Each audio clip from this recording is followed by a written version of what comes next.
Hello there, Math 133 students. In this video, I'm going to give you some hints and advice for Chapter 3, Project 3, which is the 5-number summary and box plot. So I'm going to click on the link. Oops, my connection was interrupted. 1 second. There it goes. So I'm going to open the Google document at this link. And as with the previous ones, this is not your document, so you're going to click File and make a copy. So you want to make sure you're logged into your Google account, otherwise the making a copy thing won't work. So you click File and make a copy, and I would recommend putting your name in the file name somewhere. It really helps your instructors keep track of everything. So, and again, the copy of, that's up to you. So if you want to put your name there in the front, feel free. So I'm going to click Make a Copy. I'm going to close the original. Okay, so we're going to find a publicly available data set on StatCrunch that's interesting. Your data set needs to have a quantitative variable. So this is very similar to the one we did where we found the mean, median, and mode. It's the same idea. So we just need any data set with any kind of variables. So quantitative variables, I should say, that are not just labels. So let me go to data sets. And again, there's tons and tons and tons of pages of data sets. So many different pages. So you can pick kind of anything you want, except you want to pick something with quantitative variables, so numbers, and you don't want it to be a pretty small data set. You want it to be bigger. So you're looking for a good size data set, something with a big file size, right? So let me click on this one, and then let me click on this one and this one. We'll see a whole bunch of different data sets and see which one will work for us. Ooh, Marvel versus DC at the box office. Isn't that exciting? And as I recall, in the last video I did baseball, so I'll pick a baseball one again for mine. All right, so this one, it's got duration. You could do it on the duration, and that's it. All right, so that's the only one you could use on that one. For this one, yeah, working woman survey, hours worked, hours slept, that would all work. This is too small a data set. This is no good. So nope, that Golden State Warrior was one. That's no good. You want a big data set, something with a column with a lot of numbers in it. So this Marvel versus DC, that would work. And as per usual, baseball. Baseball is the classic. There's always lots of data in baseball. Okay, so we are going to choose a data set. So we're going to grab the URL up here, and you highlight up here, Control C, or if you're on a Mac, Command C, or you can right click and copy, and then go to your document and go here to number 1, click in the box, paste with Control V or Command V, and then hit the space bar afterwards to make it an active hyperlink. All right, now treating your data set as if it is a sample, find the StatCrunch statistics output that includes only the 5-number summary, the mean, the standard deviation, and the variance. So I'm not going to do that. I'm going to tell you to do it, but notice it has to have 8 numbers in it total, because the 5-number summary, which is in your section 3.4 and 3.5 notes, those are 5 specific numbers that it's looking for, plus the mean, plus the standard deviation, plus the variance. So you have to get all of those into one table. So in the previous video, I did it bats, so I can do it bats again. So I would go to Stat, Summary Stat, Columns. I would do at bats, or whatever. You could do it for a lot of things. At bats, and then you have to go down here and click the mean. Control, click the variance, Control, click the standard deviation, and then there should be 5 more in here that you need to click. So you'll use the Control click button and get all 5 of those things that you need in there, right? But don't just click on them. If you click on them, it disappears. So you got to do Control click or Command click if you're on a Mac, I believe.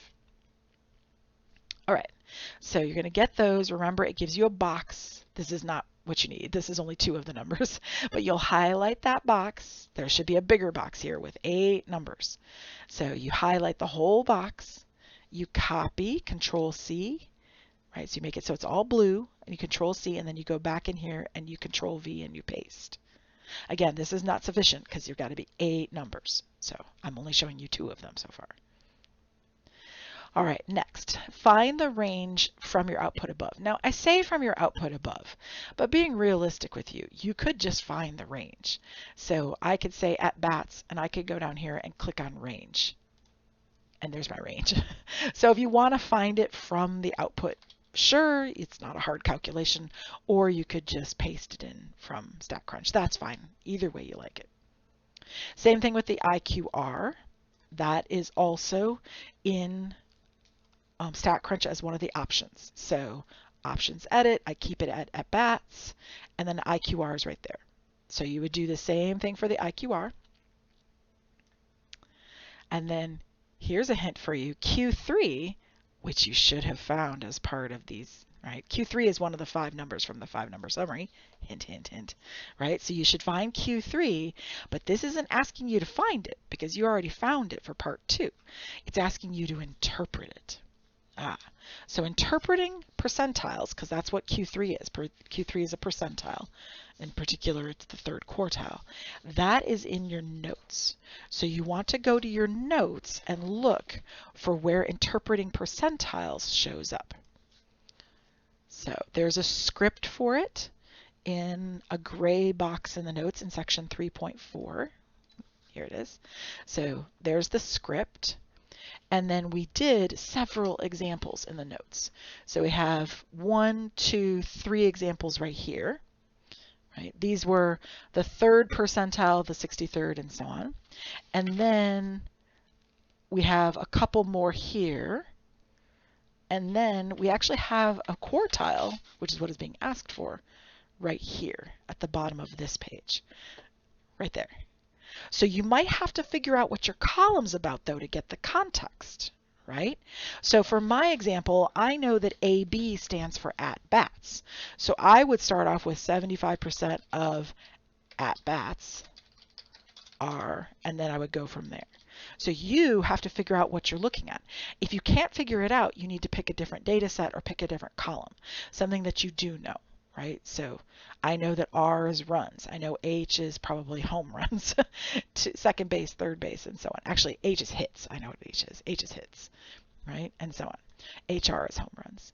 So if you can't figure it out, go pick something else. Go pick something you can interpret and can explain. So you want to look to your notes for the script, right? And examples. Right? There are examples in there and you need to use them. Matter of fact, one example actually uses Q3. So look at those and use those to help yourself.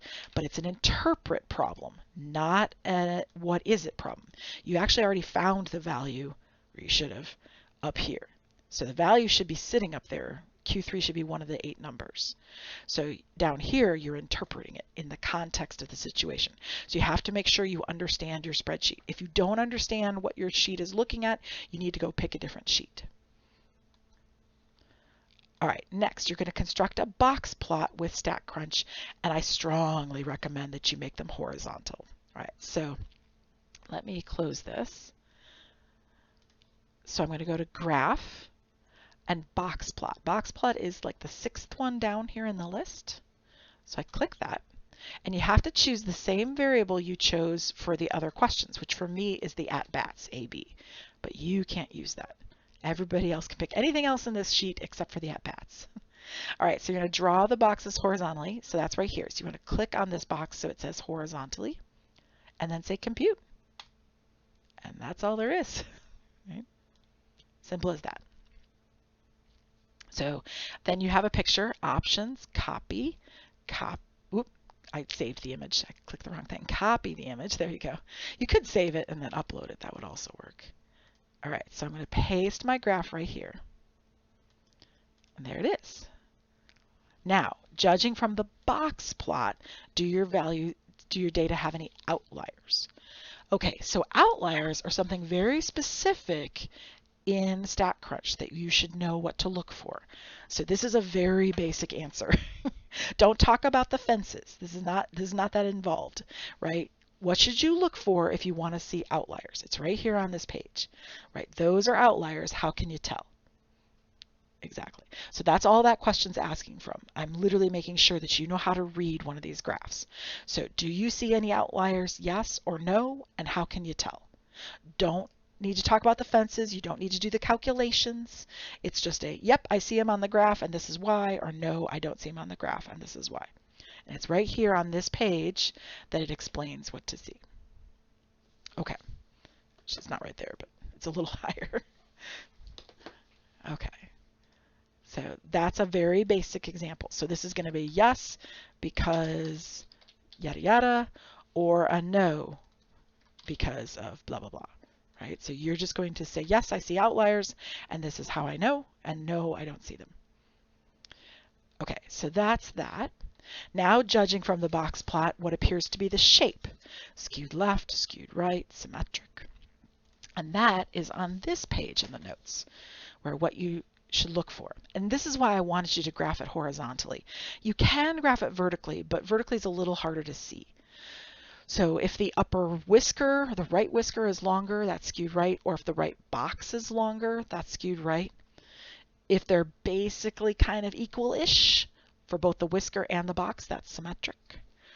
Or if the box on the left is bigger, or the whisker, or both, that's skewed left. Right, so you're making a judgment call based on the graph. Now my personal graph is actually skewed left.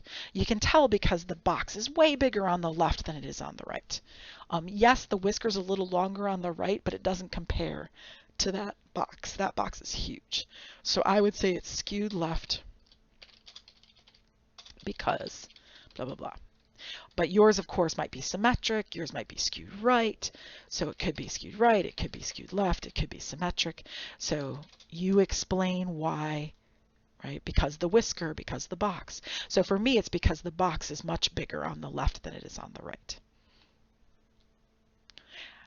All right. Now, judging from your answer, what was the best measure of center and spread? Again, this is in the notes. So in the notes, we learn that if it's skewed left, for example, like mine is, then because it's skewed left, my best measure of center would be the median. My best measure of spread would be the IQR because they resist that skewing. If it's symmetric, that's the mean and the standard deviation. That's the center, that's the spread. So you would write both of them and say why. Or if it's skewed right, you would say these two and then say why. So it should be in your notes. Hopefully you took very good notes on this page. This is the last page of chapter 3. So I'll just say that. So you see the table. My hint is use the table, which is on the last page of chapter 3. Right? So you're either going to say the median and the IQR because blah, blah, blah. Or you could say the mean and standard deviation because blah, blah, blah, right? And explain why based on your particular problem. So for example, mine was skewed left. So it'd be the median IQR for me because it's skewed left, and that skewing affects the mean and standard deviation. So you're better off with the resistant, right? Median and IQR, they resist the skewing. And that's it. Once you have all that typed in and everything, you're going to click share. And you're going to change it so that anyone with the link is a viewer. You're going to copy the link. And then you're going to go to the project and submit the link here, right? Again, as a student. So I view as a student. I click on the web URL. I paste it. I wait a second for it to submit. And then I click submit. Ta-da! I have confetti. I'm all good. Hooray. The other option would be to save it as or download it as a PDF. Right, so download as a PDF, or if you're in a Word document, save as a PDF. And then you save it as a PDF and you upload that PDF. So that's your other option.